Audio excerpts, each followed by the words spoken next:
Програмата за самовработување која се спроведува во општините, а е на иницијатива на владата на Република Македонија со цел да им се помогне на сите оние лица кои активно бараат работа, доби позитивни оценки од граѓаните во општината. Роса Максимова од Кочани е една од корисниците на кредитот кој го обезбедува Агенцијата за вработување и владата на Република Македонија.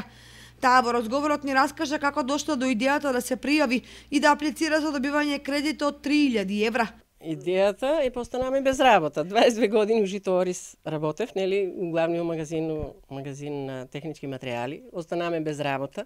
После по конфекција у 1 мај 4 години, па у Маестрал, па у Александар, натаму наваму. И нема работа, дојдоме на идеја, нели, отидава го овај кредит, така за самовработување и речоме да поднесеме. Во модниот салон за шиење работи таа со незината сестра, со која заеднички ги обезбедија потребните машини за шиење и материјали и започнаа со работата. Нивна цел е да вработат уште едно лице и да го прошират бизнисот, со што ќе креираат облека и ќе ја продаваат по поволни цени. Поднесовме да ја примаме уште една женичка, сакаме да примаме. Уште една женичка, оти ние не можеме, имаме потреба, така, имаме доста порачки и оправки. Уедно шиеме и оправки, нели? Се што донесат мора да сушиеме, за да искочиме на крај, не.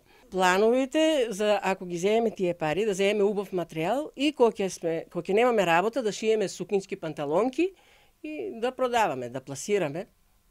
Ќе има повише и купци, нели? За сите оние кои се двоума дали да започнат свој собствен бизнис со помош на добивање кредит од 3000 евра, Роса Максимова им препорачува да се обидат, бидејќи како што вели таа, никогаш не е доцна. Никогаш не е касно. Ние кога можеме на 59 години, и тераме се, фала му на Бога, тераме кој што сакаат, треба да си пробат среќата, не? Инаку од Агенцијата за вработување истакнуваат дека лицата кои ќе регистрираат фирми и ќе користат средства од оваа програма, најмалку 2 години нема да можат да се евидентираат како невработени, а доколку во случај престанат со вршењето на должноста во првата или втората година, ќе мора да вратат 80, односно 60%